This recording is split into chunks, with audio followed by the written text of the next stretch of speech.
A crucible is a vessel made of heat-resistant material used to melt or heat elements, allowing impurities to burn off, leaving behind, exposing the essence of a substance.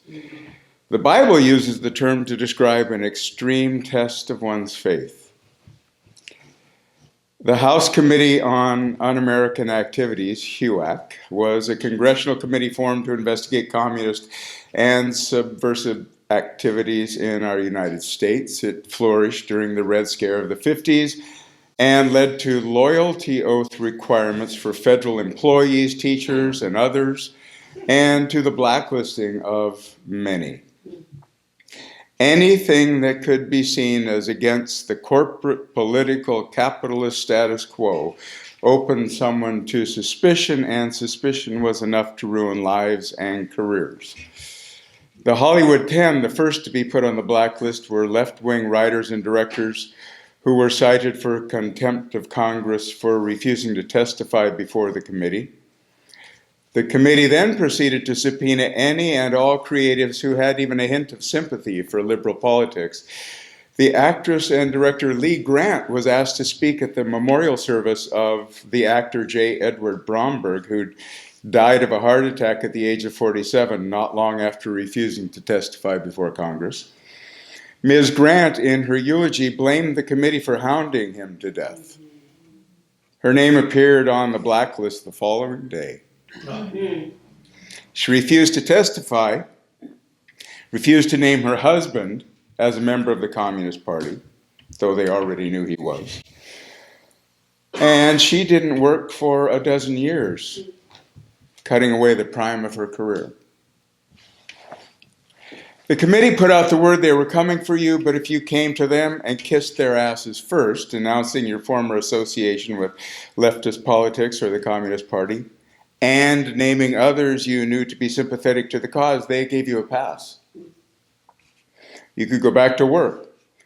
Walt Disney, Jack Warner, Gary Cooper, Ronald Reagan, Robert Taylor, Adolphe Menjou, Bud Schulberg, the screenwriter for On the Waterfront, and Elia Kazan. All name names. Arthur Miller wrote his play The Crucible about the Salem witchcraft trials and the fear and greed of that age that caused people to throw each other to the wolves to save themselves. And reading an account of that time, Miller saw that the parallels were remarkable. The manufacture of a threat from the faintest evidence, the fear of other, the sacrifice of one's own integrity in the name of survival, the willingness to go along to get along.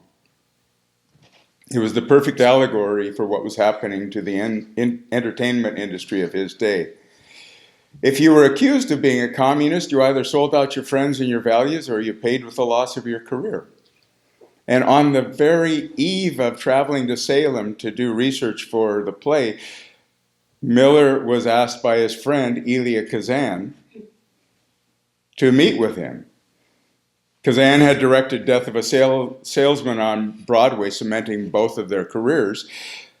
And on that evening, Kazan told him he was going to go back before Congress voluntarily to name names. The two remember this conversation much differently. But the facts are, when Miller was subpoenaed a few years later, he abstained from testifying and was charged with contempt of Congress. He was later exonerated. His old friend and greatest collaborator, Elia Kazan, talked. And the course of many lives changed in an instant. In 1988, I was young, dumb, and rather good-looking. 2 years sober and beset by demons. Talented but fucked up. All the darkness inside there'd always been, but now with no drugs or drink to push it away. And it was coming up and coming out, and I was just trying to keep my feet under me and get through another day. Blundering forward without a clue, pretending I knew who I was and what I was doing. And somehow this is a recipe for success of sorts in the arts. With a job, a role of any kind, I could turn my self-centered fear outward and use all that dark juice to make sense of a character and tell their story, especially if they were dark and fucked up too. I got the perfect job on the show China Beach as a long-range recon Marine with a 1,000-yard stare who'd seen too much and done too much to belong anywhere but at war and in the jungle. I'd never been a soldier, but that was me. That was easy. So that spring of 1988, I was an actor between jobs who was actually between jobs. Money in the bank, time off, and the show picked up for another season. I was offered a play, Over Mother's Dead Body, written by Lynn Adams, Brooke Adams' older sister. A dark comedy of familial shenanigans involving two sisters, their father, played by Leo Penn, a young daughter, and the musician, son-in-law, brother-in-law, husband, father, myself, and the reverberations of a mother's death. Brooke Adams was a star, bright, shining, above the title, gorgeous. The female lead able to hold her own with Richard Gere and Sam Shepard in Days of Heaven. She had some great stories about that. They're hers to tell. Then opposite Donald Sutherland in Invasion of the Body Snatchers and Chris Walken in The Dead Zone, she was a legend. Her big sister Lynn was classy and talented and saw me, rightly so, as trouble. Someone to keep at arm's length, but hey, if Sister Brooke wants to deal with him, fine, she'll go along with it. And Leo Penn. Like my own father, Leo was a veteran of World War II who'd seen combat. He knew what it was to be troubled and knew what it was to want a drink to make it all better. Unlike my father, Leo was someone I could hang out with, have conversations with. My father had already been gone for years, and now, as I began the process of my own unthawing, coming back to life, Leo offered me love and kindness. He and his wife, the actress Eileen Ryan, who was often with us at the theater, did everything they could to help me feel like I belonged. He was a gift. So here I am, clean and sober in a massive mess, but with a job, as close to heaven as it gets for me in those days. And here's what I remember. Brooke's smile, big, wide, genuine, really deserved every bit of success she had. And a world-class flirt. Easy to fall in love with, but smart enough to keep me on my toes and engaged with without getting even a little bit entangled from her side of things. In other words, a consummate professional.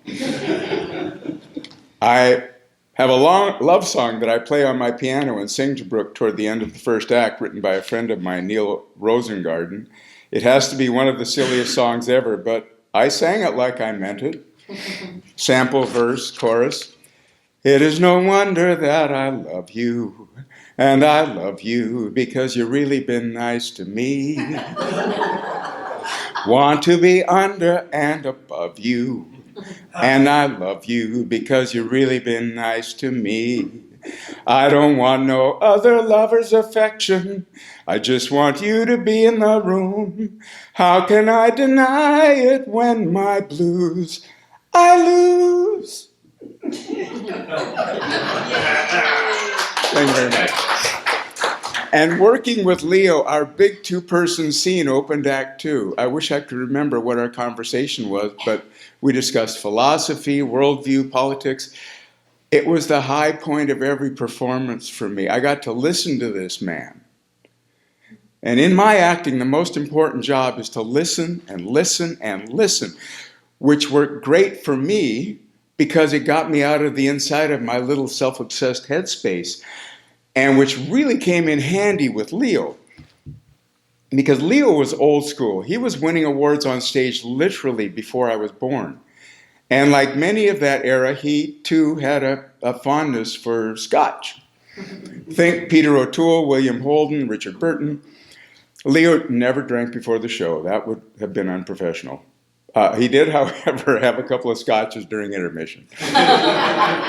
Every show.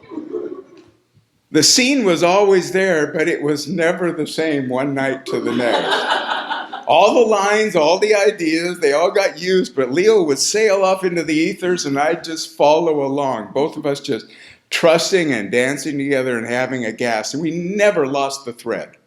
It was fantastic. Then about halfway through our run, a Thursday night, first show of the week, Leo came in later than usual. And he was dark. There was no bounce in his step, no clever banter. What's up with Leo? Is everything okay? Well, you see the book? What book? The book he has. No, what book? There's this one. Leo Kazan, A Life. Not too much hubris there, is it? It came out that week. Leo carried it into the dressing room under his arm. And for the rest of the run, during our time backstage, before the show, intermission, after the show, he was either reading it or alone in thought. We still had our time on stage. He was showing up for that, but something had changed.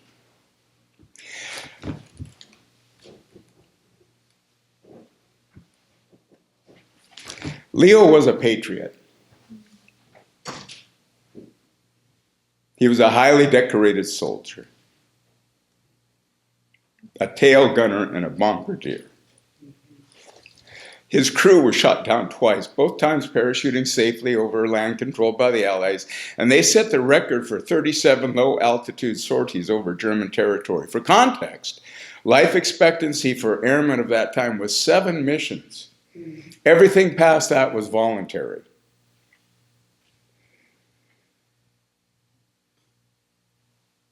"30 missions that he and his crew chose to do for the higher good." He was never a communist, but back from the war, he was vocally in sympathy with the Hollywood 10. He was under contract with Paramount and poised for major success when he was brought before the committee. And when he refused to name names, his contract was dropped and he was blacklisted, not able to work for the next 10 years. Until hired by Clifford Odets for his 1959 film, Story on Page 1. He later said, "That film bought our house." Leo told me about that job, how he was indebted to Odets for bringing him back to Hollywood. What he didn't mention was that, ironically, it was Odets who had named him to the committee. And Odets had been named by Kazan.